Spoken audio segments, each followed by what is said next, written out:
د سفر میاش خلک ډیره انتهایی منحوسه غني. بل خبره ده چې په دې میاش کې خلک ودونه نه کوي. دا څه چې زوس بیانوم ور سره بیانوم چې دا ټیک کار نه دی. ډیر خلک هغه ودونه نه کوي، دا خبره نه ده.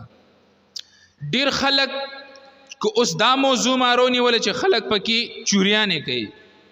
او چوریانې بیا د خپل خور مور او لور له کم دی هغه ور کوي. مسلمان زتان دلته دا تپوس کوما چې یو کال پس تا باندې د سفر میاش رااله ته هغه غنی منحوسه په دې کې تا چوریم وکا خپل خور لدی یوړه خپل لور لدی یوړه دا کوم چوری چې تا خپل خور خپل لور ل یوړه دا غي زمکه چې تا کم د خپل اند کړی دا غي حساب سوک ور کوي پاغي باندې خو تا خپل خېټه چولی دا او دلته کې تا ډونګړه کده چورینا پکې د بادام واچول پکې د پسته واچولا او خور له بخندا خوشحالي باندې لاړی چې خوري دا والا ما تعالی چوری وروړي دا او بهترینه چوری می کړی دا خوراک خو بهترین دی خو لیکن خور چې تا ته راپاسی او درته وای چې لالا او درته وای چې پلارا او درته وای چې موري مال زما حصہ را کوي نو دې ټیم کې د خپل د خور د خپل د لور د سر نه لوپټه را کاږي او ورته وای چې تا په شریعت کې ستا حصہ د سره اړو کېږي نه دلته کې ته د سره مسلمان پاتې نشي چې ته مسلمان پاتې نشي نو ته به د سفر مهینه اسلامی مهینه به خود ته منحوسه غني. خور چې دنه حصہ غواړي بیا خو دلته کې ستا ایمان چپ شو، لور چې دنه حصہ غواړي دلته کې ستا ایمان چپ شو. چوری به ذات خود کول دا یو بهترین خوراک دی. د حضرت شیخ صاحب دامت برکاتهم العالیه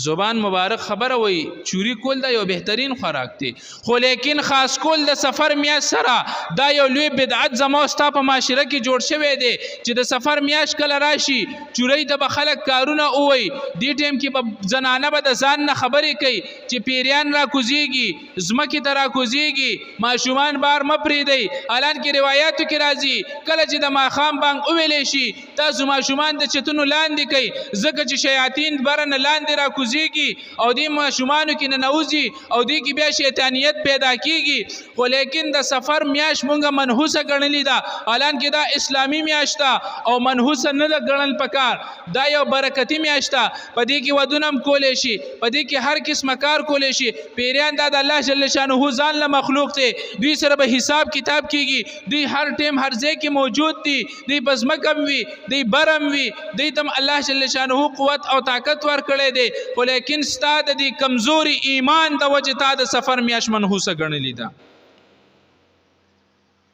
ستاد کمزوري ایمان د وجه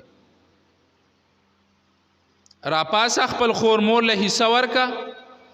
خپل لور له حصہ ورکا زبستا ایمان الو منم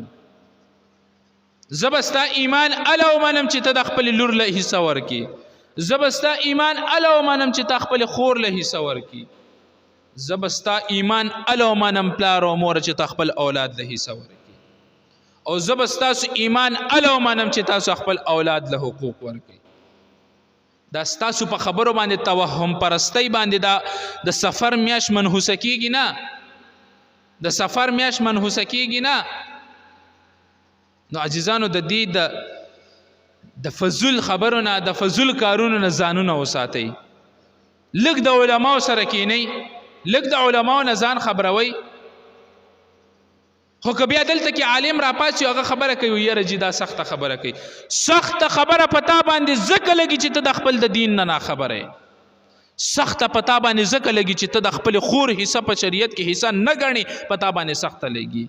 ته د خپل لور حصہ هغه حصہ نه غني په شریعت کې سخته پتا باندې ځکه لګي. بې ایمان را پاسو خپل لور خور ل چې کم دی هغه حصہ ورکا مړشي مردار شي دا زمکه بدن دلته پاتې کیږي دا دولت بدن دلته پاتې کیږي. دستانه لوی لوی کپر هغه د دنیا نتلی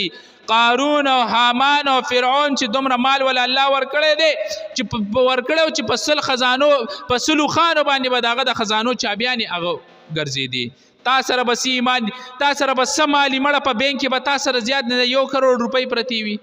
10 کروڑ بدر سره پرتی وي 1 ارب بدر سره پرتی وي دلته ستاد د جسم نه سوته ته مردار شي دا هر صدر نه پاتې دي او چې د چانه دی منی کړي دی مغه ته پاتې شو او چې ته خپل خور له نه ورکې خپل لور له نه ورکې د ستا نه مخکې هغه مړه شول ته چې مړ شي دا مال ستا محلي والا ته پاتې شو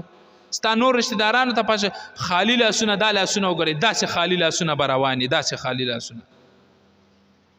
د دې سيزونه نه چې کم دي عزیزانو اغزان اوساتئ الله جل شانه دې په دې خبره باندې ماته تاسو ټول ته عمل کولو توفیق راکړي واخر دعوانا الحمدلله